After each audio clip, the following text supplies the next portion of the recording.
आज के वीडियो में हम सीखने जा रहे हैं रीजनिंग के टॉप मोस्ट इंपॉर्टेंट क्वेश्चंस। जैसा कि आप देख पा रहे हो स्क्रीन पर किस तरह के क्वेश्चन को आज मैंने अपनी वीडियो में इंक्लूड किया है। प्रीवियस ईयर पर आधारित ये प्रश्न है जिन्हें हम एक आसान ट्रिक की हेल्प से सॉल्व कर रहे हैं और बहुत जल्दी जो है आंसर तक पहुँचने की कोशिश करेंगे। तो फ्रेंड्स चलो शुरू करते हैं वीडियो को और चलते हैं अपने पहले क्वेश्चन की तरफ। अब पहला क्वेश्चन है, एक कोड के अनुसार ब्लू इज़ ब्लैक। हाँ जी, ब्लू इज़ ब्लैक को 1 to 7 लिखा जाता है। Black is beautiful and fun को देखो यहाँ पे हम जो है इसकी वैल्यू लिख देते हैं 95214 लिखा जाता है। रोज़ इज़ ब्लैक एंड ब्यूटीफुल को 52189 लिखा जाता है। तो कौन सा अंक जो है रोज़ को दर्शाता है? ठीक है, इस तरह के क्वेश्चन की जो ट्रिक है वो आप यहाँ पे देखो सबसे पहले तो देखो आपको रोज़ देखना होगा कि कौन सी जगह हमें जो है रोज़ दिखाई दे रहा है, कौन सी लाइन में हमें रोज़ दिखाई दे रहा है। हाँ जी, रोज़ हमें यहाँ पे दिखाई दे रहा है। ठीक है, तो देखो अब इसका सोल्व कैसे करते हैं। यहाँ पे आप देखो ब्लू इज़ ब्लैक को 1 to 7 लिख दिया। हाँ जी, अब इसका कोड क्या है 9 5, इसे एक साइड लिख देते हैं 2 1 4, जिससे कि आपको क्लियर हो जाएगा। अब रोज़ का क्या है यहाँ पे, हाँ जी 52189 और 1 to 7 का ये रहा। ठीक है, ये 1 to 7 हम यहाँ पे लिख देते हैं। ठीक है, चलो इसको यहाँ से अब देखो अब क्या है, मुझे बताना है रोज़ का कोड। देखो अब देखो जब जो भी चीज़ हमारे पास यहाँ से कॉमन निकलती है, यहाँ से जो कॉमन निकलती है वो क्या उसके कोड को दर्शाती है। समझ के मैं क्या कह रही हूँ। यहाँ पे देखो इज़ ब्लैक, ये जो इज़ ब्लैक है यहाँ पे भी इज़ हाँ जी ब्लैक इज़ ब्लैक है और यहाँ पे भी इज़ ब्लैक है। तो यहाँ पे जो है ये इसके कोड को दर्शा रही है। तो 1 2, यहाँ पे भी 2 1, यहाँ पे भी 1 2 है। हाँ जी, समझ गए आप। तो ये जो है इज़ ब्लैक को दर्शाती है। समझ गए, ये इज़ ब्लैक का कोड है 1 2। अब अगर एंड ब्यूटीफुल का कोड, हाँ जी, अगर मुझे एंड ब्यूटीफुल का कोड मिल जाए तो रोज़ का जो है मुझे बच जाएगा, तो वही मेरा जो है कोड होगा। अब एंड ब्यूटीफुल का अब देखो पहले तो क्या है कि रोज़ का जो कोड होगा यहाँ पे हम ऑप्शन के थ्रू भी अगर हम करें तो या तो 5 होगा, 8 होगा या फिर 9 होगा, क्योंकि यहाँ पे जो है 7 है नहीं ना, क्योंकि रोज़ हमारा यहीं पे है। तो 5 8 9 ही इसका कोड हो सकता है, 7 तो है नहीं। अब यहाँ पे देखो इस ब्लैक का हमें जो है फाइंड हो चुका है, इस ब्लैक से हमें कोई मतलब नहीं है। एंड ब्यूटीफुल का अगर मुझे पता चल जाए एंड ब्यूटीफुल का, तो यहाँ से देखो एंड ब्यूटीफुल ये रहा ऊपर। हाँ जी, एक मिनट, ये जो है हमारा हो गया ऊपर एंड ब्यूटीफुल हो चुका, नीचे भी यहाँ पर जो है एंड ब्यूटीफुल हो चुका है। तो एंड ब्यूटीफुल का कोड यहाँ पे जो शो हो रहा है, यहाँ पे आप देखो क्या हो रहा है 9 5 शो हो रहा है। यहाँ पे 9 5 हो रहा है, यहाँ पे भी 9 5 हो रहा है। एंड ब्यूटीफुल का कोड शो हो रहा है क्योंकि यहाँ पे देखो 9 5 है। हाँ जी, यहाँ पे भी 9 5 है, 9 5 और यहाँ पे 9 5 हमारा एंड ब्यूटीफुल का कोड शो हो रहा है। तो 9 5 तो देखो चला गया, 9 5 तो होने से रहा, एंड ब्यूटीफुल का ये हो चुका है। अब बचता कौन है 8, यही हमारा क्या है रोज़ का कोड होगा। ठीक है, इस तरह से आप जो है इस तरह के क्वेश्चन को सोल्व कर सकते हैं। उम्मीद करूँगी आपको जो है क्लियर हुआ होगा अच्छे से। तो फ्रेंड्स चलो चलते हैं अब नेक्स्ट क्वेश्चन की तरफ। अब नेक्स्ट है 0.0234 इक्वल टू वॉट, कि सही अभिव्यक्ति क्या है। हाँ जी, आपको यहाँ पे बताना है कि इसको हम कैसे सही करके लिख सकते हैं। देखो जब ये बार होता है ना ऊपर, इसकी वैल्यू को हम लिख सकते हैं अंक पर बार है। ये देखो 2 अंक पर है यहाँ पे, हाँ जी 3 अंक पर है। तो 3 9 हमें लगाने पड़ेंगे, जितने के ऊपर बार होगा उतने हमें नंबर लिखने पड़ेंगे। सेकंड चीज़ क्या है यहाँ पे आपको देखो, अब मेरे पास क्या है यहाँ पे कितने अंक बाद 0 है, तो उतने प्लेस मुझे भरने पड़ेंगे। ठीक है, यहाँ पे देखो 4 अंक बाद 0 है, तो इतने प्लेस मुझे भरने पड़ेंगे 0 लगाकर। ठीक है, इसकी वजह से मुझे ये 0 लगानी पड़ी है। बस अब इसको जो है यहाँ से हमें सॉल्व करना होगा। यहाँ से अब इसको हम काट लेंगे, ये कट जाएगा 5 18 बार। हाँ जी, ये जो है 18 बार और इधर से ये भी ये 13 से कट जाएगा 18 बार ये जो है कट जाएगा। हाँ जी, तो ये जो है हमारे पास 13/5 अब ये कहाँ है 13/5 मतलब 13/5 ऑप्शन 1 हमारा यहाँ पे क्या है करेक्ट आंसर है। उम्मीद करूँगी आपको जो है क्लियर हुआ होगा। चलते हैं नेक्स्ट क्वेश्चन की तरफ। क्वेश्चन की मैंने दिए गए अनुक्रम में कौन सी आकृति चिन्ह का स्थान यहाँ पे लेगी, ये हमें बताना है कि यहाँ पे क्या आने वाला है। उत्तर आकृतियाँ हमारे पास दी हुई हैं, इसको थोड़ा नीचे कर लेते हैं, आपको जो है क्लियर हो जाएगा। प्रश्न आकृतियाँ और उत्तर आकृतियाँ यहाँ पे बताना है। देखो इस तरह के क्वेश्चन को आप जस्ट इन सेकंड सॉल्व कर सकते हो, जस्ट इन सेकंड। बस आपको पता होना चाहिए कि क्या करना है। यहाँ पे आप देखो जो संबंध यहाँ पे इसमें होगा वही इसमें मतलब इन दोनों में जो संबंध होगा वही हमें यहाँ पे शो करना है। ठीक है, यहाँ पे आप देखो जो सबसे अंदर हमारा क्या है, क्या आपको षटकोण दिखाई दे रहा है? षटकोण, वही जो है यहाँ पे बाहर षटकोण दिखाई दे रहा है। ठीक है, अब ऑप्शन पे आते हैं। इस क्वेश्चन को आप ऑप्शन के थ्रू करिए, जल्दी सॉल्व हो सकता है उत्तराकृति में। हाँ जी, यहाँ पे देखो सबसे अंदर, सॉरी सबसे बाहर क्या शो हो रहा है, जो सबसे यहाँ पे जो भी कुछ वैल्यू आएगी उसके सबसे अंदर होना चाहिए वो, समझ के। यहाँ पे क्या है, सर्कल, तो सबसे उस आकृति में क्या होना चाहिए, सर्कल होना चाहिए। अब मेरे पास 3 और 1 ये 2 ही ऐसे हैं जिनमें जो है सर्कल सबसे अंदर है। ठीक है, अब तो इसका मतलब हम समझ गए कि आंसर 1 और 3 में से ही आने वाला है।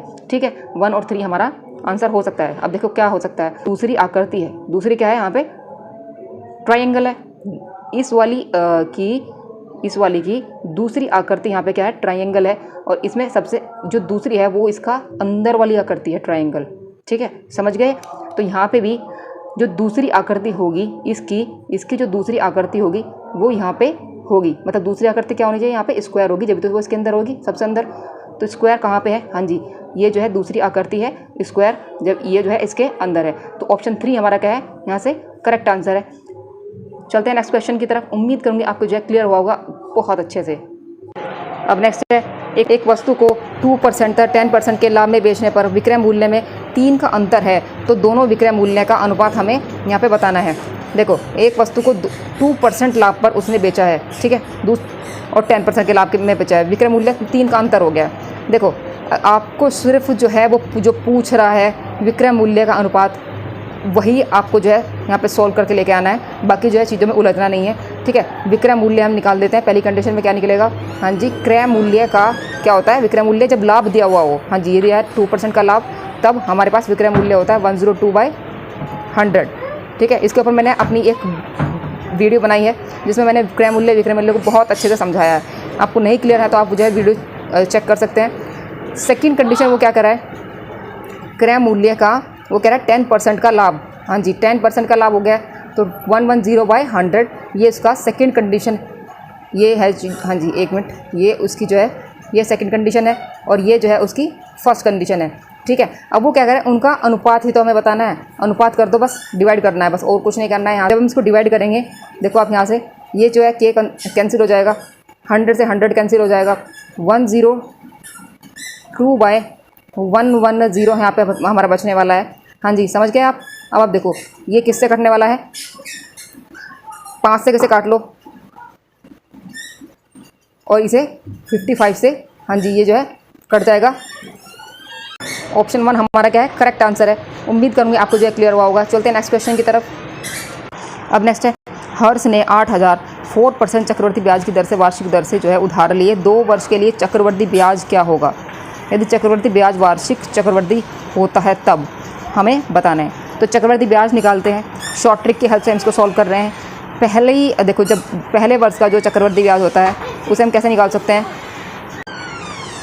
यहाँ पे आप देखो पहली कंडीशन में हम निकाल सकते हैं 8,000, हाँ जी 8,000, इसका अगर मैं जो पहले वर्ष का चक्रवर्ती ब्याज होता है, ठीक है ये हो गया हमारे साथ, ये इसकी वैल्यू आएगी यहाँ से, हाँ जी 320 जो है वैल्यू निकल चुकी है पहले वर्ष के लिए। सेकंड के लिए हमें क्या करना होता है, यही जो वैल्यू निकली है यही हमें यहाँ पे प्लेस करनी है, अगेन 320, फिर जो है 320 पर भी हमें जो है 4% लगाना होगा। समझ गए मैं क्या करी हूँ, यहाँ पे ये चक्रवर्ती ब्याज निकाल सकते हैं हम इस तरह से। तो 4% यहाँ से निकाल दिया। अब देखो 320 यहाँ पे है, यहाँ पे भी 320 है, तो ये जो है दुगना हो जाएगा। तो पहले तो हम इसको जो है जोड़ लेंगे और फिर जो है इसे भी हमें ऐड करना होगा। देखो मैं क्या कर रही हूँ यहाँ पे मैं, हाँ जी 320 और जैसे ये हो जाएगा 6, ये हमारा निकल चुका है 320 और 320 जोड़ने के बाद। ठीक है, ये क्लियर हो चुका है। अब मुझे बस इसको सॉल्व करना है। यहाँ से ये 0 से 0 कैंसिल हो चुकी है। अब देखो 2 8 और 4 12, तो 12.8 यहाँ से निकल चुका है। अब बस इसको इसमें जो है ऐड करना है, तो क्या निकलने वाला है, हाँ जी 652.8। ऑप्शन 1 हमारा क्या है, करेक्ट आंसर है। चक्रवर्ती ब्याज हम जो है इस तरीके से आप जो है आसानी से निकाल सकते हैं। चाहे तो आप इसको जो है इसका जो फॉर्मूला होता है उसके अनुसार भी आप इसको निकाल सकते हैं। दैट इज़ योर चॉइस, आप अपनी चॉइस के ऊपर। देखो मैं कहूँगी अगर आप मेरे अनुसार चलोगे तो आप जो है इसके अनुसार निकालिए, बहुत आसान है, बहुत आसान तरीके से आप जो है चक्रवर्ती ब्याज निकाल सकते हैं। चलते हैं नेक्स्ट क्वेश्चन की तरफ। अब नेक्स्ट है, दो संख्याओं का अनुपात मुझे दिया हुआ है 3:8, एचसीएफ उनका जो है मुझे दिया हुआ है 17, ठीक है। तो एलसीएम उनका बताना है। देखो इसकी ट्रिक क्या होती है, अगर मुझे एलसीएम फाइंड करना हो, इसके ऊपर भी मैंने जो है एलसीएम का एक जो है अपनी वीडियो डाली है। आपको कोई भी डाउट है आप वहाँ से चेक कर सकते हैं, एलसीएम और एचसीएफ क्या और कैसे होता है और कैसे हम इसको निकालते हैं, ठीक है। सब उसके बेसिक्स मैंने यहाँ पे समझाए हैं। तो एलसीएम को हम जो है यहाँ से निकाल सकते हैं। देखो अगर मुझे एलसीएम निकालना है और अनुपात में संख्याएं दी हुई हो और एचसीएफ हमारे पास दिया हुआ हो, तो हम कैसे निकाल सकते हैं, 3 की गुणा करो। हाँ जी, देखो एचसीएफ जो है वो हाईएस्ट कॉमन फैक्टर होता है, वो 3 के साथ भी होता है, वो 8 के साथ भी होता है। तो जो हमें जो कॉमन फैक्टर होता है उसे हम सिर्फ एक ही बार लिखते हैं। तो 3 की गुणा करेंगे 8 में और 8 की गुणा करेंगे इस 17 में, जो कि हाईएस्ट कॉमन फैक्टर है। बस यहाँ से हम जो है इसकी गुणा करेंगे तो 24 की गुणा करेंगे 17, हाँ जी, तो ये निकल जाएगा 408। ऑप्शन 1 हमारा क्या है, करेक्ट आंसर है। चलते हैं नेक्स्ट क्वेश्चन की तरफ। अब नेक्स्ट है, यहाँ पे हमें ये जो क्वेश्चन दिया हुआ है इसको सरल करना है। यहाँ पे अब देखो बस सरल करना है, तो इसका मतलब यहाँ पे डिवाइड कोई आपको जो है यहाँ पे समझना है 4/28। अब यहाँ पे जो भाग दिया हुआ है इसको गुणा में हम कैसे करते हैं, गुणा करूँगी तो जो यहाँ पे संख्याएँ जो हैं पलट जाती हैं, हाँ जी। इसी तरीके से अगेन हमें गुणा करनी है तो संख्याएँ जो है यहाँ पे पलट जाती हैं। बस इसको यहाँ पे सोल्व कर सकते हैं। 4 7 28, 7 5 35, हाँ जी। और इधर से हम कर सकते हैं 5 चौक 20, ये कट जाएगा। और इधर से 4 दूनी 8, 4 8 32, 28 से 28 ये कट जाएगा, हाँ जी। तो यहाँ पे हमारा निकलने वाला है 1। ऑप्शन 1 हमारा क्या है, करेक्ट आंसर है। चलते हैं नेक्स्ट क्वेश्चन की तरफ। गणना करनी है हमें, जो है इसे बताना है कि इसकी वैल्यू क्या आने वाली है। देखो सबसे पहले तो भाग जो होता है वो गुणा में ही चला जाता है, ठीक है। तो 6 6 0, तो वैल्यू जो है पलट जाती है गुणा करने के, हाँ जी। 1 मिनट, 1 4 8 और माइनस के 47 है। अब इसे जो है यहाँ से आपको इसको कट करना होगा, तो कितनी बार कटेगा, 4, हाँ जी, ये कट जाएगा 4, हाँ जी, 5 बार, 45 बार ये जो है कट जाएगा। माइनस 47 है और यहाँ से इसकी वैल्यू क्या आने वाली है, माइनस के 2। तो ऑप्शन 2 हम माइनस के 2, ऑप्शन बी क्या है हमारा करेक्ट आंसर है। चलते हैं नेक्स्ट क्वेश्चन की तरफ। कहा है जिसकी लंबाई 2 सेंटीमीटर है, चौड़ाई 4 सेंटीमीटर है, कि विकर्ण की लंबाई हमें ज्ञात करनी है, ठीक है। यहाँ पे देखो आयत है, इसकी लंबाई और चौड़ाई में ये लंबाई चौड़ाई में यहाँ पे दिया हुआ है, ठीक है। 2 और 4 है। इसका विकर्ण हम अगर देखें तो क्या होता है, ये एक समकोण त्रिभुज की तरह ये जो है होता है यहाँ पे। इसका विकर्ण हम निकाल सकते हैं 2 है जी, यहाँ से 4 हो गई है। तो ये निकालने के लिए हम क्या करेंगे, 4 का स्क्वायर प्लस 2 का स्क्वायर और पूरे का अंडर रूट, हाँ जी। ये हो जाएगा 16 प्लस 4, ये कितना हो गया हमारे पास 20, और 20 का अंडर रूट, सॉरी हाँ जी 20 का अंडर रूट होता है हमारे पास 2 अंडर रूट 5। यहाँ से जो है इसकी वैल्यू हम आती है 2 अंडर रूट 5 जो है इसकी वैल्यू होती है। ऑप्शन 1 हमारा क्या है, करेक्ट आंसर है। चलते हैं नेक्स्ट क्वेश्चन की तरफ। अब नेक्स्ट है, यहाँ पे ये जो है संख्याएं दी हुई हैं, इन आंकड़ों का मुझे माध्य बताना है, ठीक है। यहाँ पे आपको करना है जितनी भी ये संख्याएं दी हुई हैं इनको आपको ऐड करना है, ठीक है, और डिवाइड करना है जितनी ये नंबर हैं, ठीक है। अब संख्याएं क्या हैं, यहाँ पे हमारे पास देखा 3 प्लस के 4 और प्लस के 0 और प्लस के 4, हाँ जी। प्लस जो होगा वो माइनस, प्लस माइनस जो है माइनस हो जाएगा, चाहे मैं यहाँ प्लस लिख दूँ, ठीक है, माइनस ही होने वाला है क्योंकि यहाँ पे जो है माइनस साइन शो हो रहा है, हाँ जी। और इधर से प्लस के 10 और इधर के प्लस के 5, और डिवाइड करना है कितने नंबर हैं, कितने टोटल नंबर हैं, ये हमारे पास 10 नंबर है, ठीक है। इसका माध्य हमें निकालना है। तो अब बस यहाँ से इसकी जो है सॉल्व करना है। ये हो जाएगा मेरे पास, देखो प्लस पहले प्लस वाले ऐड कर लेते हैं, 4 4 4 4 8 और इधर से 9, हाँ जी 9 और 7 16 और 16 10 26 और 5 31 निकल चुका है। अब बस माइनस वाली कितनी है यहाँ से आप देख सकते हैं, हाँ जी माइनस वाली है ये 2 5 और इधर से 2 5 और कोई है माइनस, और हाँ जी ये 3 है, हाँ जी। तो 2 5 7 और 3 10, तो 31 माइनस 10 डिवाइडेड बाई, यहाँ पे हमारे पास 31 माइनस 10 डिवाइडेड बाई 10 ही निकला है। तो ये हो जाएगा 21/10, दैट इज़ 2.1। ऑप्शन बी हमारा क्या है, करेक्ट आंसर है। उम्मीद करूँगी आपको जो है क्लियर हुआ होगा। चलते हैं नेक्स्ट क्वेश्चन की तरफ।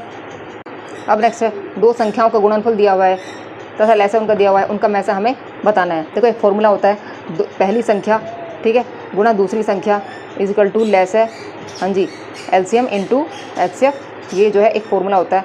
अब बस आपको इसी में जो है वैल्यू को यहाँ पे पुट कर देना है। उनका गुणनफल जो है उसने दिया हुआ है कितना, 3276, एलसीएम है 63 और एचसीएफ जो है हमें यहाँ से फाइंड करना है। बस ये जो है वैल्यू इसके नीचे चली जाएगी, मतलब है यहाँ से कितनी बार कटेगा, हाँ जी 5 बार और फिर 2 बार कट जो है वैल्यू जो कट जाएगा। तो एचसीएफ यहाँ पे 52, ऑप्शन डी हमारा क्या है, करेक्ट आंसर है। चलते हैं नेक्स्ट क्वेश्चन की तरफ। क्रम में प्रश्न चिन्ह पर क्या आने वाला है, मतलब कि यहाँ पे हमें बताना है कि क्या आने वाला है। देखो पहले तो आप इसके बीच में पैटर्न को समझ लो, फिर यहाँ पे हम जो है आसानी से बता सकते हैं कि क्या आने वाला है। With the help of option हम जो है इसको सॉल्व करेंगे और जस्ट इन सेकंड हम जो है आंसर तक पहुँचेंगे। यहाँ पे आप देखो डी के बाद क्या है, देखो डी के बाद वो आई तक पहुँचा है, मतलब कि 4 नंबर बीच में मिसिंग है और 5वां आई है। सी के बाद वो जो है एच पर पहुंचा है, हाँ जी, सी के बाद वो एच पर पहुंचता है, 4 नंबर मिसिंग है और उसके बाद एच आता है। डी के बाद वो जी पर 4 नंबर मिसिंग है और फिर उसके बाद जी आता है। ए के बाद एफ पर, हाँ जी, 4 नंबर मिसिंग है और उसके बाद एफ आता है। तो इन द सेम वे देखो हमें पहले वाला बताना है, तो यहाँ पर हमें जो है, ठीक है, पहले वो नंबर हुआ होगा, उसके बाद 4 नंबर मिसिंग होंगे, उसके बाद एस आएगा, ठीक है। तो इससे 4 नंबर पहले पहुँच लेते हैं, एस से जो है हमें 4 नंबर पहले ही पहुँचने होते हैं क्योंकि हमें जो है पहले वाला बताना है। तो इससे 4 नंबर पहले कौन होता है, एन होता है, L N O P Q R, ठीक है, फिर उसके बाद एस आता है। तो यहाँ पर एन देखो कहाँ पे है, ऑप्शन डी हमें और सी में हमें जो है एन मिलता है, ठीक है। यहाँ से हमें जो है आंसर हम निकाल सकते हैं। अब देखो एन एम एल ये तो बिल्कुल सेम है, लास्ट वाला नंबर को हम जो है फोकस करते हैं। यहाँ पर देखो के बाद 4 नंबर मिसिंग करो, K L M N O P, हाँ जी, तो ये जो है हमारा, तो इसका मतलब 4 नंबर पहले कौन आता है, के आता है, हाँ जी। तो ऑप्शन सी हमारा क्या है, करेक्ट आंसर है। उम्मीद करूँगी आपको जो है क्लियर हुआ होगा अच्छे से। चलते हैं नेक्स्ट क्वेश्चन की तरफ।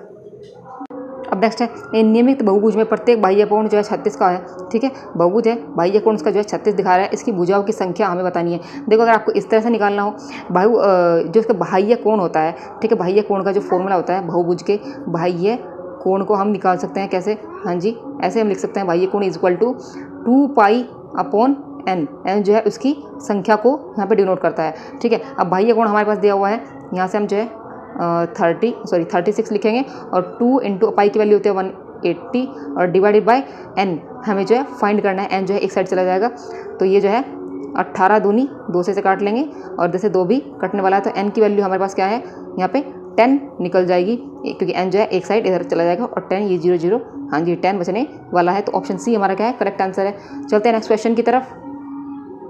अब नेक्स्ट है 2.1 इंटू 3.6 का मान हमें बताना है। बस यहाँ पे आपको जो है सोल्व करना है। 2.1 इंटू 3.6 ये बहुत इजी है। यहाँ से देखो पॉइंट से पॉइंट अगर हम हटाएं तो 1 0 एक इसके नाम की बचेगी और 1 0 जो है इसके नाम की बचेगी, मतलब मैं डायरेक्टली जो है 100 लिख देती हूँ, ठीक है। तो बस यहाँ से अब आपको सोल्व करना है। तो ये जो है हमारा हो जाएगा, हाँ जी, इसे अगर मैं 4 से काट लूँ 25 बार और इसे भी मैं 4 से काट लूँ 9 बार, तो बस ये देखो यहाँ से क्या निकलने वाला है, 9 की गुना करेंगे 18 में और नीचे जो है 25। अब कहाँ पे है, 189/25, ऑप्शन बी हमारा क्या है, करेक्ट आंसर है। फ्रेंड्स उम्मीद करूँगी आपको जो है हर चीज़ क्लियर हुई होगी, अच्छे से समझ में आई होगी, टिप्स एंड ट्रिक्स। तो फ्रेंड्स कैसा लगा ये वीडियो, अगर वीडियो अच्छा लगा हो तो लाइक कमेंट शेयर जरूर कीजिए, चैनल को सब्सक्राइब जरूर कीजिए जिससे कि आपको नए नए नोटिफिकेशन मिलता रहे। तो फ्रेंड्स आज के वीडियो में बस इतना ही, कल फिर मिलते हैं एक नई वीडियो में, तब तक के लिए जय श्री राम।